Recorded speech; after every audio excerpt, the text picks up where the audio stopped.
quebra na praia. É bonito, é bonito. O gerundiar das ondas, indo e voltando, em oposição ao particípio de viver. O mar fluindo em tons de azul, desidentificando-se com os estampidos presos à memória. O mar contando histórias. Não vale a vida comprimida. Não vale ter os ombros curvados ou a fé irrompida pelo peso do mundo. Aqui é ser, ao particípio da existência, até o grande finale, sem compreender o gerúndio das marés, não vai. Assim, não vai.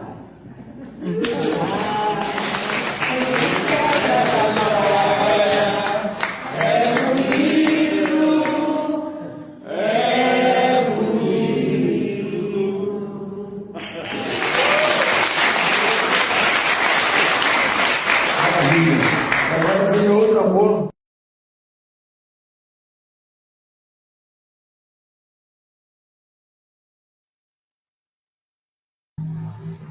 Boa noite. Boa noite, César. Comecei com um pequeno erro técnico, o meu mouse não funcionou. Aí a tela ficou escura. Mas então, Hamilton, é com essa figura, Noélia Ribeiro, que nós vamos conversar hoje. Né? Eu estava pensando em que vídeo introduzir o programa, eu falei, pô, tem os poemas da Noélia, vamos a eles. Né? Vamos a eles. A melhor apresentação que a gente pode fazer da Noélia é mostrar um vídeo com ela declamando um dos seus poemas. E você, Hamilton, como está? Antes de chamarmos a Noélia, vamos bater... Você falou, uma hora você falou do Rubem Jardim, né, que está hoje... Infelizmente, amanhã se comemora o primeiro ano da sua travessia, né? Sim. Ele nos deixou no dia 13 de maio. E faz aniversário no dia 25 de maio, né? Uma grande perda, né, César? Perda, muito poético. Nossa, eu lembro, o César foi um grande poeta e um incentivador generoso da poesia pelo Brasil afora. Fez a antologia das mulheres poetas, estimulava saraus, né, sacrificava muitas vezes até a obra dele em nome da divulgação de outros poetas. Tinha uma generosidade incrível e um amor assim à palavra e um amor às pessoas muito grande. Eu lembro de um poeta que define bem, de um poema do César que define bem o César, né? O César, o Rubens, né? Até que enfim não dê em nada, dê em mim. Olha só que interessante. Até que enfim, inclusive, olha, vou até colocar aqui para o público ter acesso a mensagem do Marcelo, né? Salve Noélia, Hamilton e César. Faço um bom programa convivendo com a dor ou não. Ou, como diz Noélia, a quem me trata com desdém, dou o meu desprezo. Sua dor não farejo. Com a minha convivo bem. Obrigado, Marcelo. Obrigado, Beatriz. Mas Não, e é uma dor mesmo, né, Hamilton? Porque o Rubem Jardim, e eu posso dizer isso porque a gente era muito amigo, né? A gente tinha uma sintonia muito grande. Né? Desenvolvemos vários projetos juntos, né? O Sarau da Paulista, o Gente de Palavra. E deu para perceber nesses anos de convivência quase que íntima com ele, né? Essa vivacidade pelo mundo da poesia, e mais do que pela poesia, pela afetividade que esse mundo... Pela vida, né, de uma maneira geral, né? Eu acho que o Rubens era um encantador, né? Era um encantador de serpentes. Encantador. Não conheço quem não tenha se apaixonado por ele logo que o conheceu. Né? É verdade. e incentivava as pessoas de uma forma assim muito positiva, sabe? Muito. Quando eu passava os meus originais para ele, alguns problemas ele diziam: César, esse não virou pipoca. Esse não virou pipoca, né? Não estourou. Ou seja, não virou E eles sempre tinham uma surpresa, assim, né? Pô, amigo, mas foi aquilo que você falou, pô, cara. Eu espero que o espírito dele continue inspirando aí os nossos com certeza. novos e antigos, né? É. Que assim seja, que ele descanse em paz. Vamos à nossa querida Noélia, né? A Noélia, que a Noélia, vou fazer uma fofoca pública, a Noélia está um pouco ansiosa com o nosso programa. Boa noite, Noélia. Tudo bem com você? Boa noite, tudo bem? Obrigada pelo convite, César. Obrigada, Milton. Eu estou muito ansiosa mesmo. Eu fico ansiosa com entrevistas em geral. Já sei que eu vou me arrepender de coisas que eu falei e de coisas que eu não falei. Então, está tudo certo. Sigamos. Então, para não se arrepender, você pode começar com algum poema, não? Podemos? Já que tem ouvido entrevista, no lugar de pergunta, não vou ouvir um poema. Resolvamos o dilema. Fiquem com a razão que eu fico com o poema. Maravilha. Tá. E vou falar um poema para Brasília, que é a cidade em que eu vivo desde 1972. Tem vento do norte, do sul, centro-oeste, Brasília de morte, de vida, de céu. Cidade, me empresta o tédio e o mel que teu plano veste. Cidade de lei, de quadra, de rei, de gente abafada e luz apagada. Brasília, me engole.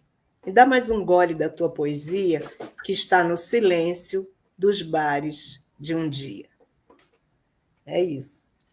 Esse poema eu fiz... Esse poema já me levantou uma primeira questão da entrevista. Ai. É sobre Brasília, né? Qual é o papel que a cidade teve na sua formação enquanto poeta? Porque você foi para lá já há algum tempo, né? O papel fundamental, porque eu me vi poeta em Brasília. Quando eu cheguei aos 12 anos aqui, a esta cidade, já com algumas coisas escritas, né? Coisas pueris, né? Como uma menina de 12 anos, né? Pode escrever. Mas aqui, a minha família toda veio para cá, minha mãe, eu, meus irmãos e minha tia. Mas aqui os livros começaram a aparecer, porque eu morava no Rio de Janeiro, embora eu seja pernambucana, eu morava no Rio de Janeiro. Eu morei em Pernambuco, em Recife, depois fui para o Rio de Janeiro.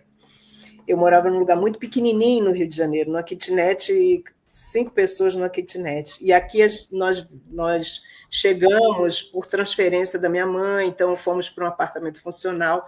Então, um apartamento maior, os livros surgiram, enfim, os livros apareceram, sabe? Livros da coleção Nova Aguilar, aqueles imortais da literatura, e vários outros. E aí eu comecei a ler mais, porque eu lia muito pouco no Rio de Janeiro, né? Não tinha livros. E eu acho que eu me vi poeta em Brasília. Então, Brasília tem uma influência enorme, além de ser a cidade em que eu me formei como poeta, em que eu publiquei meus livros, a própria geografia da cidade, o fato de estarmos inaugurando a cidade, né? Quando nós chegamos, a Brasília existia há pouquíssimo tempo, tinha 12 anos, a minha idade. Então, eu nasci junto com Brasília, né? Mais ou menos a mesma coisa. Então, esse fato é muito importante também, né? O fato de inaugurar a cidade. Então, assim, eu inaugurei a minha poesia, inaugurei morar numa cidade que não tinha tradição. Tudo isso, o Brasília como ela é, né? A mistura do concreto com o verde, a capital do poder, todas essas nuances influenciaram muito a minha poesia. Quando não claramente, como eu fiz agora, fiz um poema para Brasília, indiretamente influenciou também muito a cidade. Mas a cidade também influenciou, mas você já começou a participar nesse momento, seu primeiro livro é de 82, Expectativas, né? Já dentro do... Sim, Sim, antes da expectativa, o Expectativa é o primeiro livro solo. Antes teve uma antologia chamada Salada Mista, e antes dessa antologia eu ganhei um festival, quando eu tinha 16 anos, um festival de música.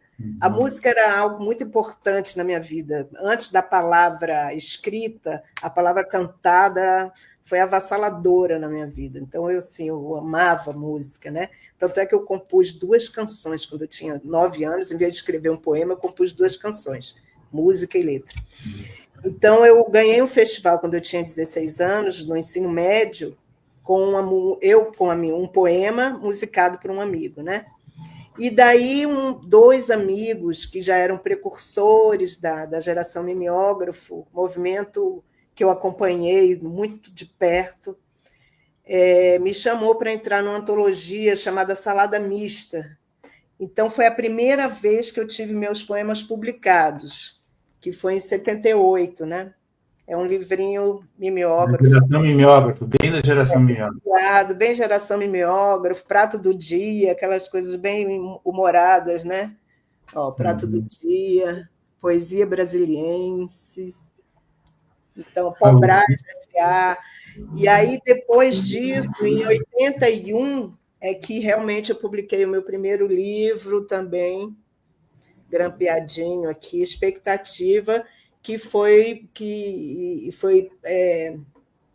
com a ajuda do Paulo Tovar, que é um poeta que já faleceu, mas que quase que me obrigou, vamos publicar, você agora tem que ter o seu livro. E eu acho que a partir do Expectativa, eu acho que eu realmente me vi poeta, porque meus professores da UNB, eu era muito ligada à UNB, embora eu andasse com as pessoas da geração mimeógrafo, eu era muito ligada ao meu curso de letras, então eu não incorporei as características da geração mimeógrafa de imediato na minha poesia. Isso veio depois, porque eu queria estar mais perto dos clássicos, eu queria estar mais perto de uma poesia que na minha cabeça, agradaria mais aos meus professores, uma poesia que também fosse política, já que eu vivia numa ditadura, então eu achava que eu tinha que ter... Então, coisas que eu achava que tinha que fazer. Então, minha poesia era mais séria do que a poesia mimeógrafa. Então, aqui eu já comecei a mostrar meus poemas, e tem uma mistura disso, um pouco do humor da geração mimeógrafa e da seriedade do que eu prezava, né? Que eu prezava como estudante de letras, eu achava que eu tinha que ser, não podia entregar os pontos assim, entendeu? Mas aí pronto, vai. Mas você vai ter uma relação grande com a geração mimeógrafa também nesse momento? Sim, muito, muito grande, porque eu namorei o Nicolas Baer, que foi o precursor da olha, segredos. Namorei 5 anos, então o Nicolas Baer foi o precursor aqui da geração mimeógrafo. Iogurte com farinha. Oi? Iogurte com farinha, né? Iogurte com farinha, acompanhei e ajudei muito a grampear o iogurte com farinha na casa dele, e ele rodava no mimeógrafo, rodava junto com ele. Tinha o Soter, que é o que me convidou para essa antologia, Salada Mista, ele tem uma editora até hoje chamada Semin, que é artesanal, e ele era professor de uma escola, então ele liberava o mimeógrafo à noite para os poetas, sabe? Então os poetas iam todos à noite para o colégio em que ele trabalhava para rodar seus livrinhos. E eu e o Nick, eu ficava muito próxima dele nesse movimento todo, embora eu fosse muito estudiosa, eu não fosse com ele a todos os lugares que ele ia lançar o livrinho, eu estive muitas vezes com ele, e o lançamento era feito não de forma tradicional, convencional, era feito assim, ele dizia, vou lançar meu livro hoje, ele jogava na plateia e já estava feito o lançamento. e depois ele vendia na porta dos teatros e tal. Então, eu acompanhei essas pessoas todas, esse corpo a corpo, esse uso da linguagem coloquial, né, que era muito o humor, as entrelinhas falando mais do que os versos, do que as palavras, né, porque era uma época de ditadura. Vi muito os poetas do Beirute. Diga. Quando eu vejo a sua poesia, eu vejo assim muito uma temática muito forte da geração mimeógrafa, mas muito aperfeiçoada, né? Muito cuidadosa com a palavra. Eu já ouvi. Você tem lirismo, você tem o cotidiano, você tem a denúncia, você tem a ironia, né? Que são características, vamos dizer assim, dessa geração, mas parece que você transformou isso aí numa poética cuidadosa com a palavra, né? Mais do que... porque o poeta marginal destrambelhava a coisa e muitas vezes ele não estava preocupado com a música da palavra. Sim, né? sim. Você está preocupada com a música da palavra também. Sim, sim. Como dizia o Valéry, né? Música sempre, né? O amor também falava da música. Então, eu acho que você está preocupada com isso. Então, você vê um ritmo, uma musicalidade, uma descoberta de palavras, descoberta de outras línguas, etc., muito cuidadosa na sua poesia, como um todo, de uma maneira geral. Agora, me instiga uma coisa. Você lançou um livro em 82, depois o próximo livro vem em 2009. Isso. 7 anos depois, eu nunca vi essa distância. Nem eu, nunca vi isso. O que aconteceu foi que nós terminamos o namoro depois de um tempo, né? Eu e o Nicolas. Ele continuou aí com o Turiba, já em outro movimento, já meio que já no finalzinho da geração mimeógrafa, ainda na geração mimeógrafa, mas meio que caminhando para um outro patamar, né? Então aí ele caminhou aí com Chacal, Turiba. Nesse momento a gente tinha terminado e eu já estava andando com outras pessoas. E aí eu me recolhi depois, me casei, tive filhos, e eu meio que eu fiquei mais intimista, não apareci mais, meus amigos não me viram mais, fiquei mais na minha, né? Comecei a trabalhar, terminei meu curso de letras, voltei, fiz letras em inglês. Aí, quando eu fazia letras em inglês, eu já estava realmente afastada um pouco desse pessoal da poesia, né? Dos poetas, meus amigos todos, né? E do movimento também. E aí, depois fui trabalhar e tal, e essas coisas, assim, eu não sei nem explicar, porque eu não parei de escrever, nem parei de ler nada. Eu só comecei, eu li menos, porque me dedicava muito, né? À minha família, meus filhos, mas eu não parei de fazer nada. E eu tinha isso dentro de mim. O que é da gente, a gente não perde, né? Pode jogar pela janela que volta. Eu já vi isso, não sei quem falou isso, que poeta. Que você joga tudo pela janela, mas volta. Foi nos Irmãos Karamazov. Teve um personagem que falou, o que é seu, você joga pela janela e volta para você. Então, eu não adiantava isso. Então, eu fiz tudo isso. Aí, eu me separei em 2009. As mulheres têm essa tendência, é uma coisa muito feminina, né? Elas deixam muito para depois aquilo que elas amam também, né? Por conta de casa, de filhos, de outras coisas. Então, mas isso volta. E aí, em 2009, coincidiu com a minha separação. Um amigo que tinha uma editora falou, você não quer editar seu livro? Aí, quando ele falou, eu falei, eu quero, porque eu já antes já andava falando meus poemas por aí, e eu era cobrada disso. As pessoas vinham até mim, gostei do seu poema, você tem livro? Eu dizia, não, porque eu já não tinha mais expectativa, né? Já nem fazia sentido também. Aí eu falei, não. Aí eu senti que eu precisava disso, sabe? Eu precisava ter alguma coisa para mostrar depois. E aí foi quando apareceu a Atarantada. Então foi uma mudança de tudo na minha vida, sabe? Eu mudei tudo na minha vida e lancei meu livro. E foi uma noite linda, maravilhosa, inesquecível, porque foi um reencontro com todos os meus amigos que eu tinha meio que deixado de lado. E aí eu voltei ao meio cultural, ao meio poético, e nunca mais saí. Estou aqui. Aí vieram todos os outros livros. Aí livros por editora, não mais mimeografados. Quem sabe você escreveu esse poema nessa época, Um Jeito de Ser Feliz. Tenho o vício de viver assim, sem adereço, esperando o balde para chutar, inaugurar outro recomeço e voltar ao ofício de ser feliz, enquanto tudo é ao avesso. Foi. Tem a ver com esse tempo. Tem a ver com esse tempo. Esse aí é do Escalafobética, na verdade. Esse é do Escalafobética.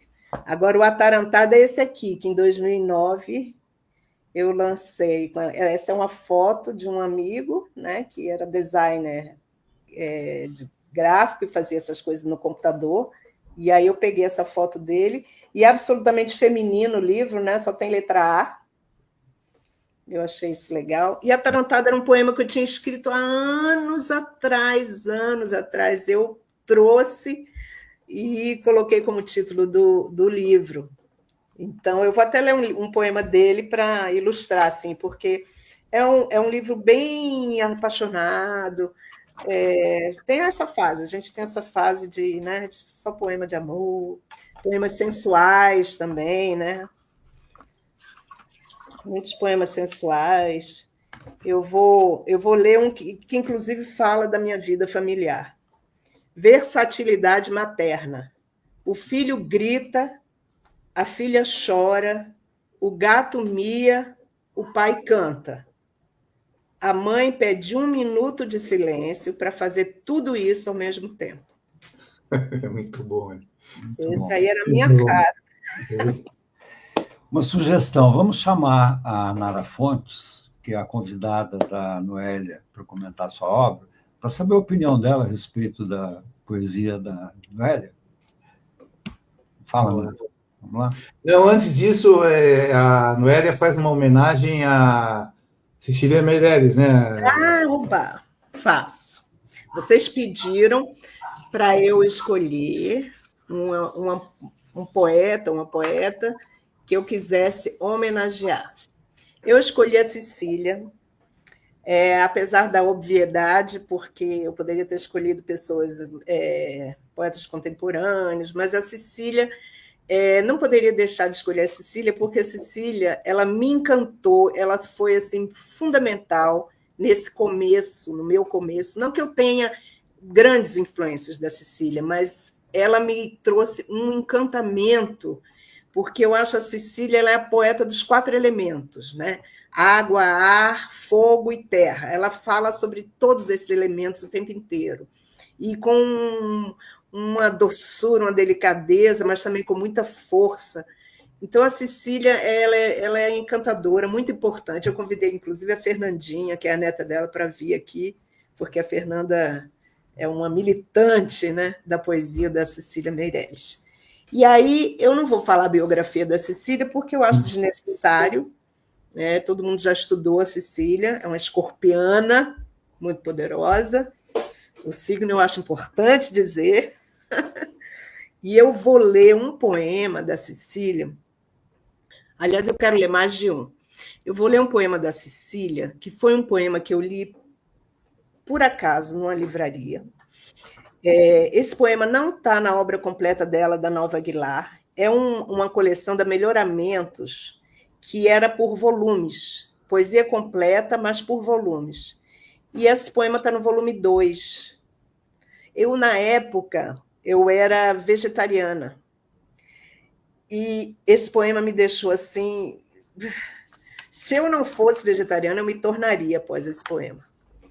O poema se chama Os 3 Bois.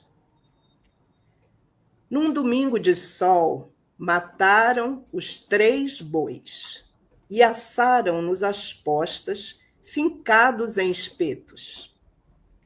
A fumaça toldava o campo e o céu de crepes pretos.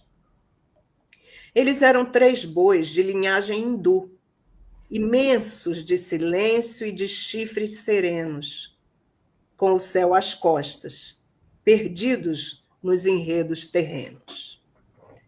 Não lhes douraram os chifres, não lhes puseram flores na testa, não lhes cantaram, não foi rito, foi ato sôfrego de consentido assassinato.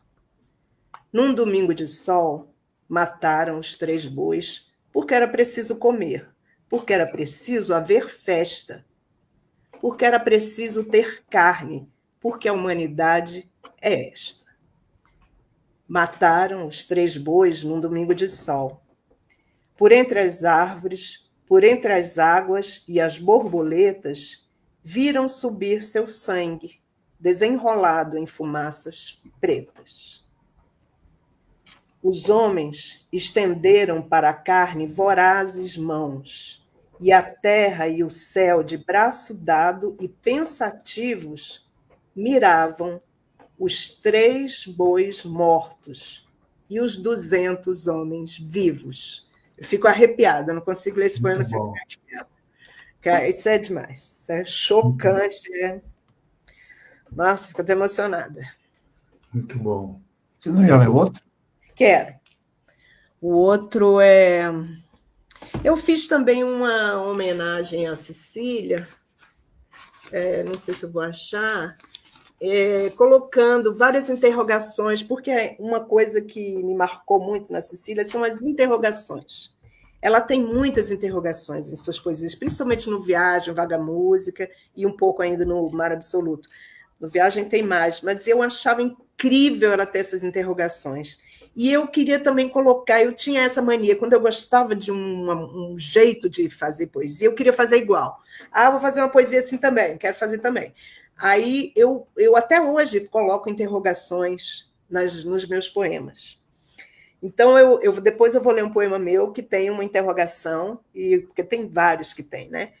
Mas eu fiz para a Cecília... agora eu já perdi. Como é sempre assim, né? A gente prepara e perde, né? Então, é isso mesmo. Vai fazer o quê? Então, eu vou ler mais um poema. Não vou falar o das interrogações aqui, não, porque eu copiei várias interrogações dela para fazer um poemão. Vou falar, então, um poema chamado Inscrição. Sou entre flor e nuvem, estrela e mar. Por que havemos de ser unicamente humanos, limitados em chorar? Não encontro caminhos fáceis de andar. Meu rosto vário desorienta as firmes pedras que não sabem de água e de ar. E por isso levito.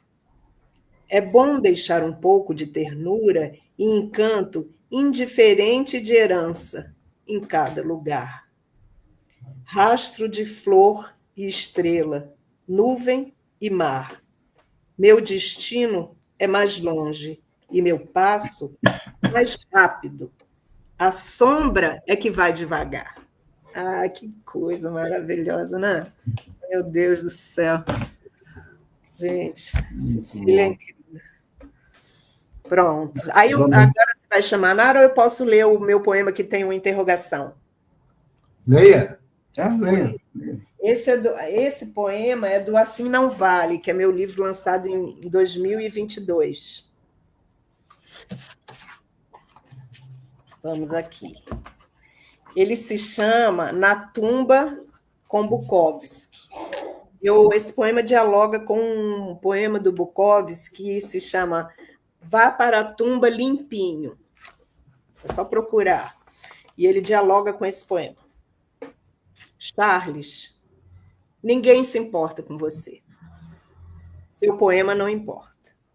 Nem a lama nos sapatos do jovem que acaba de fugir de casa e tem nas mãos um pássaro com a perna quebrada. Observo da janela da sala. Ninguém se importa com eles. Você não sabia? A cerveja que busco na geladeira, derramo-a em 2 copos. E solitária, brindo ao amor. Que importa se os transeuntes deixaram os olhos em casa? Interrogação. Como Cecília. Bom, vamos colocar então na tela. Nara Fontes, boa noite, seja bem-vinda. Boa noite, Nara. Obrigado por aceitar o convite da Noela para participar do nosso programa. A palavra é toda sua. Bom, boa noite a todos. a todas que estão aqui assistindo. É uma alegria enorme estar aqui nessa noite em que estamos falando e ouvindo a poesia da Noélia. E isso tem tudo a ver com a Noélia, porque a Noélia é poesia, a Noélia traz a poesia para esse lugar, né, de destaque e fala com os poetas. Então, é uma alegria muito grande ver hoje a Noélia aqui, né, sendo falada, sendo o centro.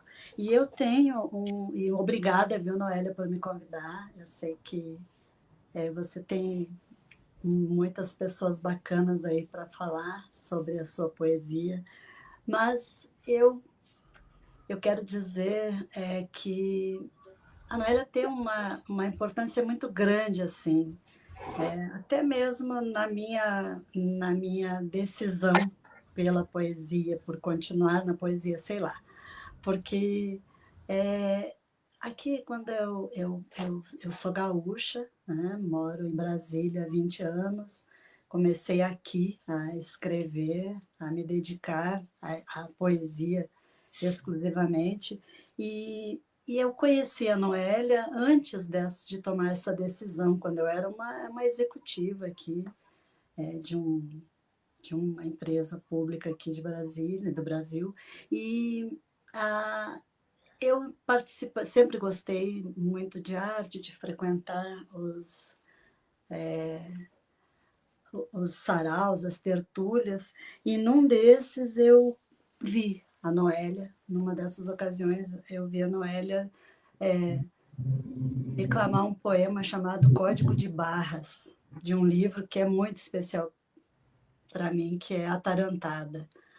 A Noélia falou e, assim, é impossível você não prestar atenção na poesia da Noélia. A Noélia tem essa poesia despretensiosa, essa poesia que tem essa facilidade de chegar, né, ao ouvinte, ao leitor, à população, mas é uma poesia, como vocês já falaram, uma poesia estruturada, uma poesia que tem uma profundidade. E eu acredito que também é uma poesia que fala muito bem do universo feminino, das questões sociais, é reflexiva. E em Código de Barras, a Noélia chamou a atenção, né, de uma pessoa distraída, de uma mulher distraída, preocupada com tantas coisas, né, no seu dia a dia, né, seu trabalho. E quando ela falou, e eu quero ler esse poema, né, porque eu acho que ele fala mais do que o que eu vou poder dizer aqui, ela chamou a atenção para a gente, né, para a pessoa, para o que realmente importa e o que às vezes a gente deixa passar batido, ainda mais em Brasília. E esse poema que a Noélia falou sobre Brasília, também um dos meus favoritos, é um poema que acho que retrata bem Brasília. E Noélia falou assim, em Código de Barras: a primeira foi o beijo, depois vieram a indiferença e as diferenças, colocadas lado a lado. Houve também melancolia e desprezo velado. Da mistura dessas barras impenetráveis, resultou o código de barras do nosso amor chinfrim, sem começo e sem fim. Então, é isso. A Noélia é uma poesia que parece simples, mas não é. É uma poesia que se faz chegar com simplicidade, justamente porque é uma pessoa genial, uma pessoa que tem essa grande capacidade da escrita, né? E eu também separei aqui um tanca, viu, Noélia? Um tanca perfeito que a Noélia fez, que ela fala desse livro, Assim Não Vale, que eu acho um dos mais belos poemas que eu já li, né? Refugiados.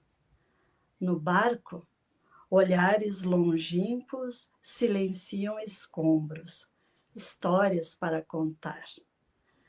Uma mulher cantarola para adormecer o filho e o mar. É uma poeta com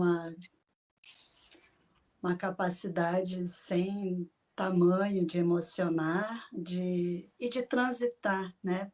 Pelo coloquial, pela poesia refinada, uma poesia estruturada. E a Noélia é música, a Noélia é musical. Então, assim, essas rimas, essas figuras de linguagem nas mãos da Noélia são instrumentos preciosos e que ela usa e sabe usar muito bem, como ninguém, e eu sou fã. Nesse poema, Nara, obrigado aí pelas suas palavras, acho que deu uma visão bem interessante. Eu queria perguntar qual que é a ligação que você fez do poema dela com o Tanka, pelos versos 57577 ou pelo... Eu sei, como é que é? Porque a Noélia, bom, primeiro ela construiu aqui nesse Tanka, né? Ela usou a forma do... Eu não tinha observado. Terceto e do dístico, né? No terceto, a Noélia fez aquela estrutura perfeita do haikai, com a concisão, com a imagem, né? Com todos os elementos que um haikai livre precisa ter. Sim. E o dístico é o dístico filosófico, que não está sendo uma continuação necessária do poema, ele sobrevive aqui independentemente, são duas estrofes independentes, mas que têm uma ligação sutil entre si. Isso é o Tanka perfeito, né? Legal. Então, aqui tem mais. Noélia fez um soneto. Noélia fez um soneto que também, assim, é um soneto com um decassílabo, com rimas. Meu único soneto. Heróico. Meu único. Hã? Único. Você quer ler? Não quer ler? Leia para nós. Oi? Leia para a nós. Noélia fez um soneto com a rima, um decassílabo heróico, camoniano, com todos os elementos de um soneto. Esse soneto desnecessário está aqui. Desculpa aí a fofoca, hein, Nonô? Soneto desnecessário. Tomou-me de assalto um querer rimar, em forma de soneto para te ver, admirada e teu coração tocar, então tua alma fria estremecer.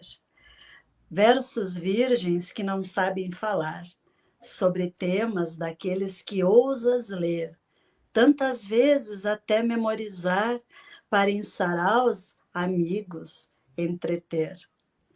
No entanto, em vil relance de razão, transformou fino prazer em receio, que agora revelarei de antemão.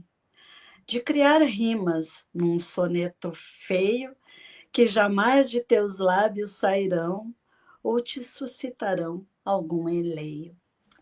Aí as rimas, né? A, B, B, A, enfim, tudo muito bom. Perfeitamente estruturado aqui. É aquela minha mania de, quero fazer também. Ele fez, quero fazer também, fazer. Noélia, num poema seu, chama A Engrenagem do Poema, que é até um vídeo que eu circulei para divulgar o programa, eu achei interessante essa figura, né? A engrenagem do poema. E teve um poema seu, no Assim Não Vale, né, que me chamou muita atenção. Eu vou ler, depois eu gostaria que você comentasse um pouco qual foi a engrenagem que você elaborou aí para montar esse poema, né? E até uma homenagem que eu faço aos meus amigos poetas e escritores que são gatófilos, né? O caso do Hamilton, por exemplo. Que é o quê? Gatófilos, que gostam de gatos. Tá. O título do poema é Gatos Morrem Cedo Demais. Só que eu tenho que tirar o óculos para ler. A noite enforcou a tarde e seu burburinho de grandes novidades. Interrompida pela memória daquele amor silencioso, ela decifra o livro de poemas. Entre um verso e outro, há avassaladora falta. Humanos, em seus arrazoados, não compilam segundos ou terceiros socorros. O maquiato está esfriando, presume a garçonete. Retirado do velho tórax, de 15 anos, o líquido da seringa inunda a vista que salga a poesia de Elcanaã Ferraz. Gatos morrem cedo demais. Nossa, agora você me pegou, viu? Foi um momento tristíssimo. Minha gatinha de 15 anos, Sara, estava morrendo. E eu precisei viajar para o Rio. Eu deixei meus filhos cuidando, o veterinário, mas ela estava assim, com poucas perspectivas de viver. Eu precisava ir porque eu ia falar num sarau, e como eu sou capricorniana, o excesso de responsabilidade me mata. Então, eu fui. O meu amigo Marcelo Mourão, grande poeta, estava me esperando lá para eu falar poemas no sarau dele, no Rio de Janeiro, que, aliás, é um lugar que eu adoro e conheço vários saraus, vários poetas. E aí deixei meus filhos, deixei a minha gatinha Sara, e quando eu estava, antes de começar o sarau, à tarde, no finalzinho da tarde, eu fui à livraria Travessa comprar um livro de Elcanaã Ferraz, que é um poeta que eu adoro. E eu peguei o livro novo dele e comecei a ler tomando um café, um macchiato, na livraria Travessa, não sei qual, acho que não sei se é do Centro ou de Ipanema, não sei, acho que sim, mas eu não lembro qual das travessas. Aí sentei, fiquei, e vi no meu celular, meu filho mandou notícia: mãe, a Sara morreu. Meu mundo caiu. Embora eu esperasse, eu queria ter voltado, eu achei que eu fosse, porque eu ia voltar no outro dia, eu achei que ia dar tempo. E aí eu entrei num acesso de choro, e começou a molhar realmente a poesia do Elcanaã, porque eu estava com o livro aberto que eu havia comprado, e tomando o macchiato, e a garçonete percebeu o meu desespero, e eu soube que tiraram litros, né, de água dentro do pulmão dela e tudo. E aí eu escrevi esse poema lá mesmo, claro que depois eu trabalhei o poema, mas o esboço do poema foi escrito lá na Travessa. Movido com uma grande tristeza. Noélia, essa conversa de gato é muito triste, né? Quando a gente perde, né? Esses bichinhos são maravilhosos, poéticos, totalmente poéticos, né? Totalmente poéticos. Eu falo, inclusive, tem pessoas que ficam até zangadas comigo. Poeta que não tem gato não é poeta. Presente. Eu sou 3 vezes poeta, né? 3 vezes. Não, para com isso. Falei, é verdade. Sem gato. Verdade. Viu, Noélia? Boa, vou gravar essa frase de você. Mas é o seguinte, você é uma poeta, não é apenas uma poeta de gabinete, sem censura qualquer poeta de gabinete, porque tem poetas maravilhosos que vivem isolados do mundo, etc. Mas você é uma poeta de ação também, né? De sarau, de divulgação, de programas a fim de poesia, né? E eu queria que você falasse um pouquinho sobre tanto a tua participação nos saraus, que importância que ele tem assim no desenvolvimento da sua obra e da sua pessoa, né? Como também o programa Fim de Poesia, que durou de 2020 a 2024, né? Tá, vou tentar falar de tudo desse tempo aí que resta, mas antes eu vou mostrar um pouquinho as capas dos meus livros que eu não mostrei. O Escalafobética, que foi em 2015, 6 anos após o Atarantada, todos estão esgotados. O Espevitada, que foi 2 anos após o Escalafobética, e aqui o Assim Não Vale, de 2022, e o Pequena Antologia Poética, de 2023. Esses dois eu ainda tenho. A propósito, Noélia, como é que o interessado pode adquirir esses seus 2 últimos livros? Eu acho que o Assim Não Vale ainda tem lá na Ribaçã e tem na Amazon. O Pequena Antologia Pessoal na Bestiário, lá de Porto Alegre. A Ribaçã é lá de, acho que é Cajazeiras, né? Algo assim. Lá na Paraíba. E comigo também, eu tenho. Só falar comigo. Eu tenho. Bom, sobre os saraus, eu me descobri assim, e quando eu comecei a falar meus poemas, eu era muito tímida, mas quando eu comecei a me soltar, eu percebi que a minha poesia ela funciona, pelo menos a grande maioria, alguns poemas não, mas a grande maioria dos poemas funciona oralizada. Quando fala o poeta, o grande poeta Alberto Bresciani, que mora aqui em Brasília, ele disse, Noélia, quando você fala, seus poemas ganham corpo, eles mudam de patamar, eles ficam outros poemas, parece que eles crescem. Então, assim, ele me disse isso, eu fico muito feliz, porque realmente eu adoro falar meus poemas, adoro. Eu falo com muita vontade, tento me aprimorar, ainda posso melhorar, percebo, mas eu sinto que eu tenho uma comunicação muito direta nos saraus, sabe assim, não raro pessoas se aproximam de mim após eu falar meu poema para dizer alguma coisa. Onde está seu livro? O seu poema é lindo. Olha, eu acabei de me separar e esse do avesso que você leu, Hamilton, uma moça veio falar, nossa, ser feliz enquanto tudo é o avesso, eu fiquei emocionadíssima, é isso que eu preciso. Ou quando é colégio, também os meninos novos vêm falar comigo, sabe? Novos, porque eles entendem, não é uma poesia de chá, assim, não é uma poesia hermética, não estou falando nada mal, porque eu adoro poesia hermética, adoro ler todo tipo de poesia, adoro poemas herméticos, adoro poemas bem fáceis, adoro haikais, adoro tudo. Quando são bem escritos, eu gosto. Então, assim, essa comunicação direta com o público, esse corpo a corpo que eu trouxe lá da geração mimeógrafo, é muito importante para mim, muito. Eu já estou até mais quieta, mas teve tempo que eu falava poema até em reunião de condomínio. Se me chamasse, vem falar um poema para abrir a reunião de condomínio, eu ia lá falar.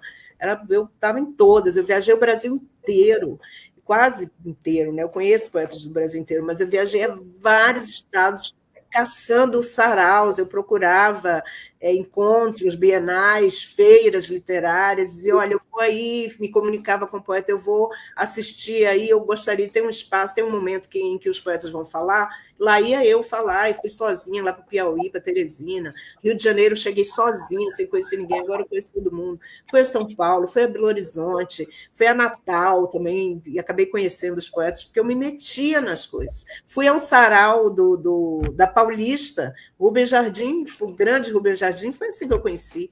Falei, Rubens, eu quero muito conhecer o sarau da Paulista, eu quero demais, eu vou. Peguei uma passagem, fui para São Paulo para poder conhecer o sarau da Paulista e falar no sarau da Paulista. Então, isso para mim era tudo de bom. E essas pessoas que eu conheci por aí, né, viajando, eu convidei para o meu programa, quando eu comecei a fazer meu programa, que era o Afim de Poesia, eu comecei na pandemia, no Instagram, eu nem conhecia o Instagram, mas eu comecei na pandemia, muito inspirado por amigos que me convidavam para conversar no Instagram, falar poema, vamos falar poema no Instagram, e eu isolada, né, numa tristeza danada, e aí eu resolvi começar o meu programa, e aí eu comecei o Afim de Poesia. Comecei com um poeta, dividia, falando eu falava poemas, ele falava os dele. Passei para 2 poetas, eu falava os meus, os 2. Depois eu fui para 3 poetas e saí de cena. Deixei só os 3 poetas falarem seus poemas. Porque eu sentia muita falta disso nos programas de entrevista, nas entrevistas, nos podcasts, tudo. Esse espaço para a poesia. Quando o poeta ia falar o poema, tinha acabado o tempo. Ah, fale um poema correndo.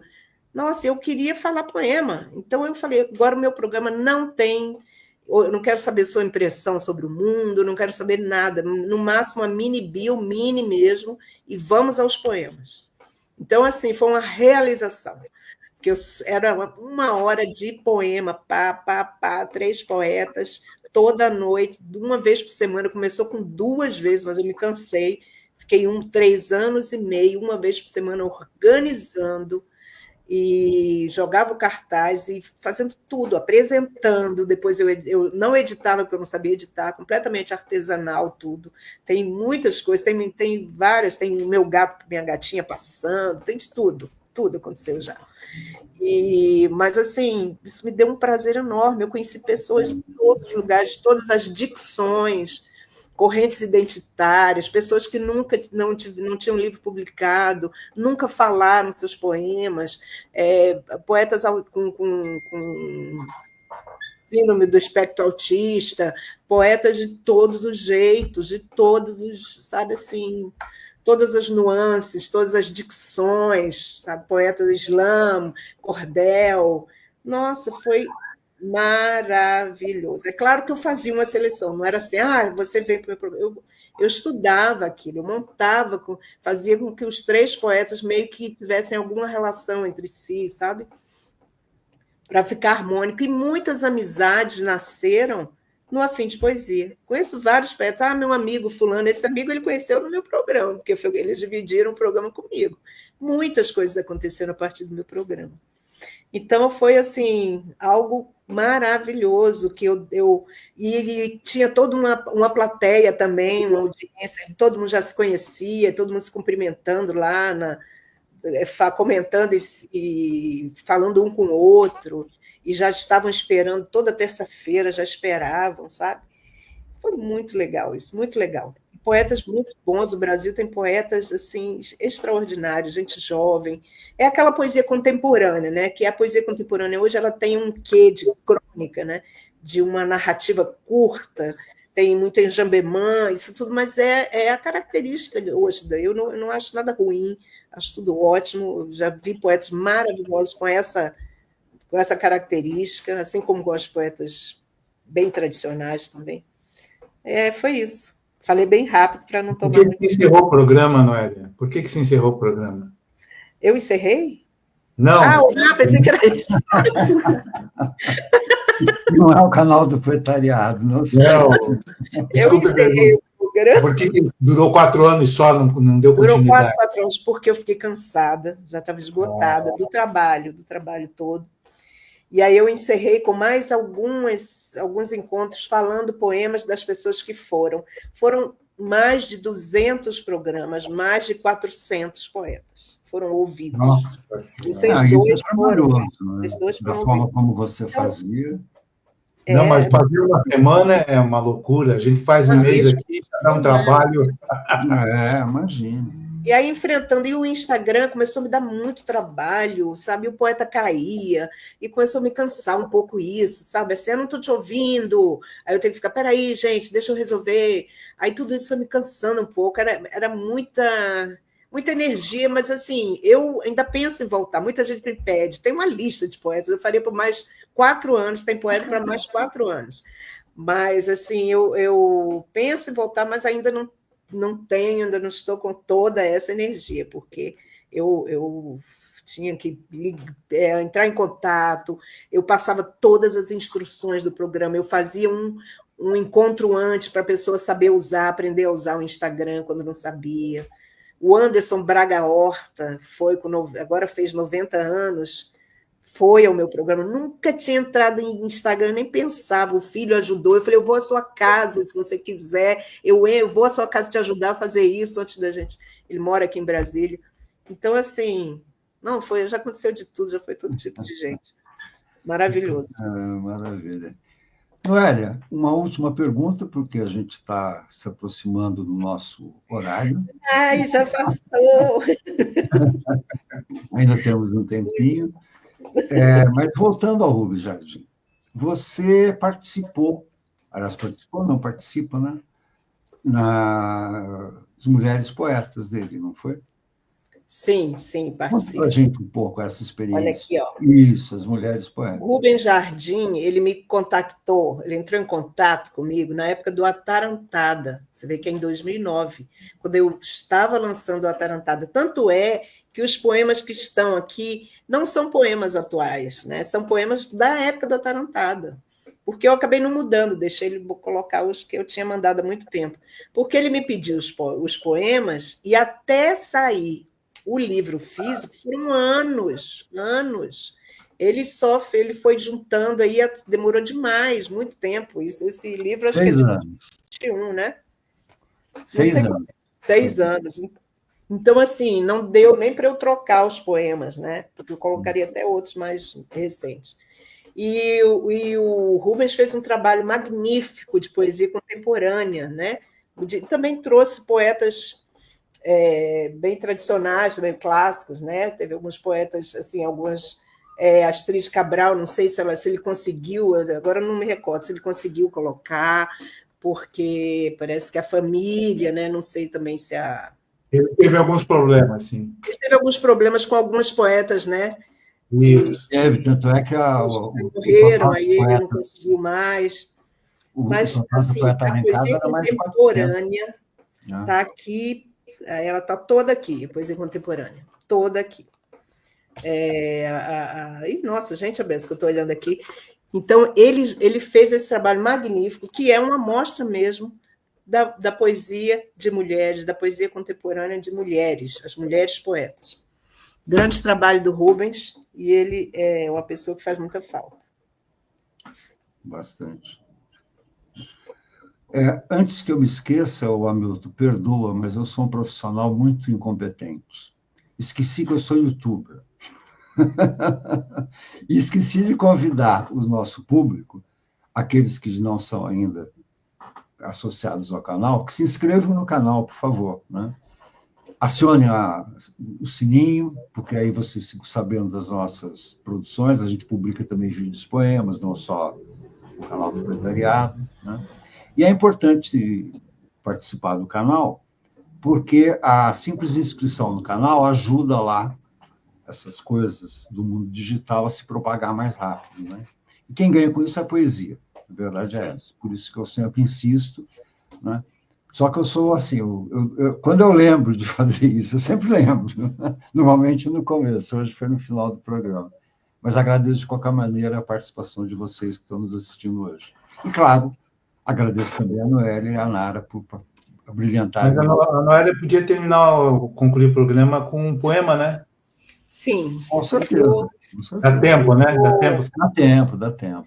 Bom, primeiro eu quero agradecer a vocês, agradecer a Nara pelas palavras emocionantes, a vocês pelo convite, pela insistência. Eu não queria participar porque eu fico temerosa, mas foi muito bom ter participado. Que bom que você insistiu, César, e me ligou e falou: você tem que participar. E obrigada a todos que aqui estiveram, que me ouviram. Eu não sei quantos, porque daqui não dá para eu saber onde eu estou aqui. Eu não consigo ver quantas pessoas viram, ou se alguém falou alguma coisa, não sei de nada, depois é que eu vou saber.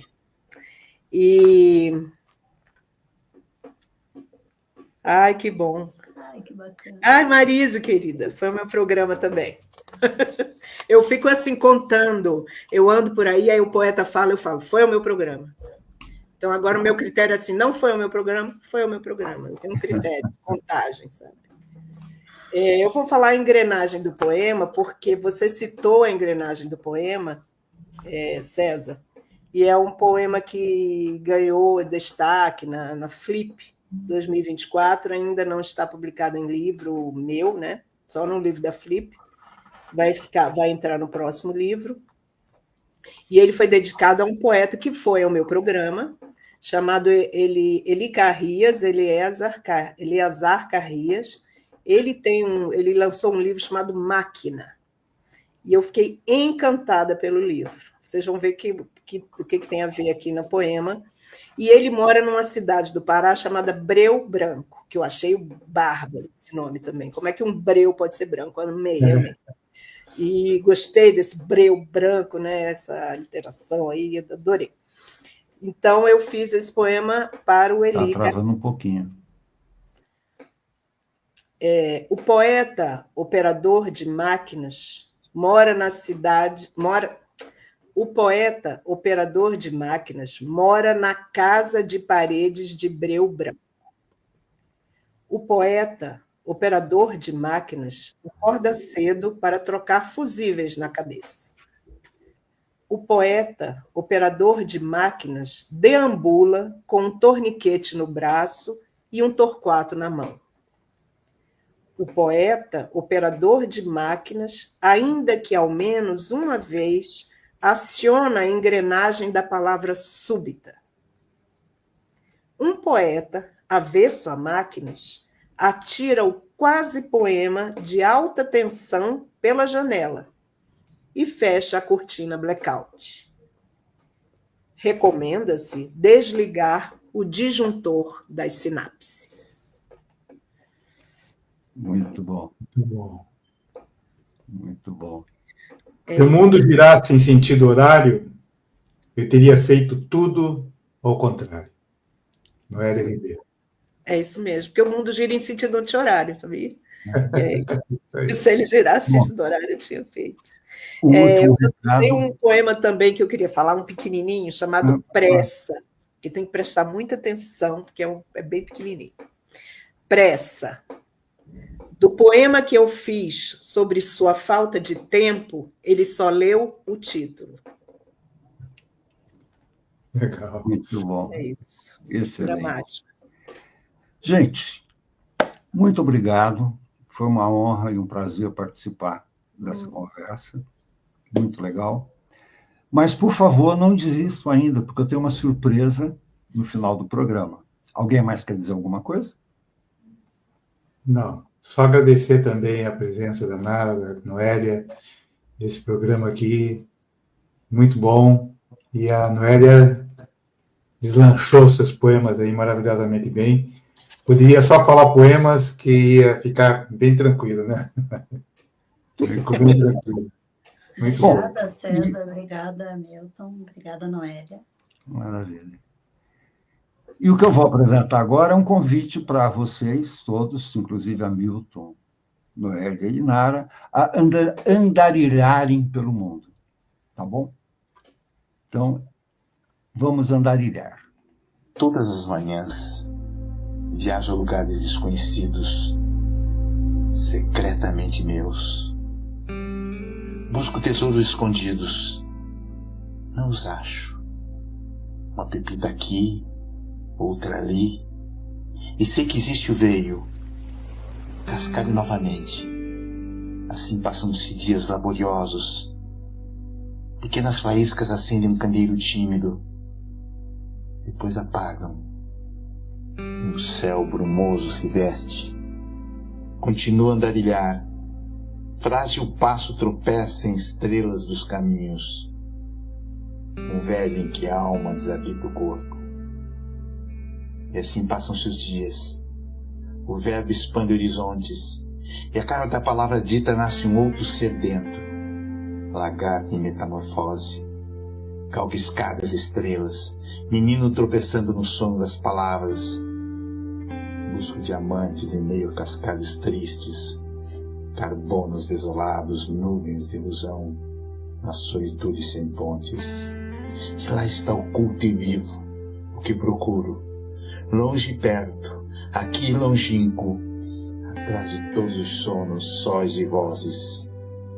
E assim passam-se os dias do meu andarilhar. Acordo sem sono, nesta honrosa hora da minha pequena grandeza.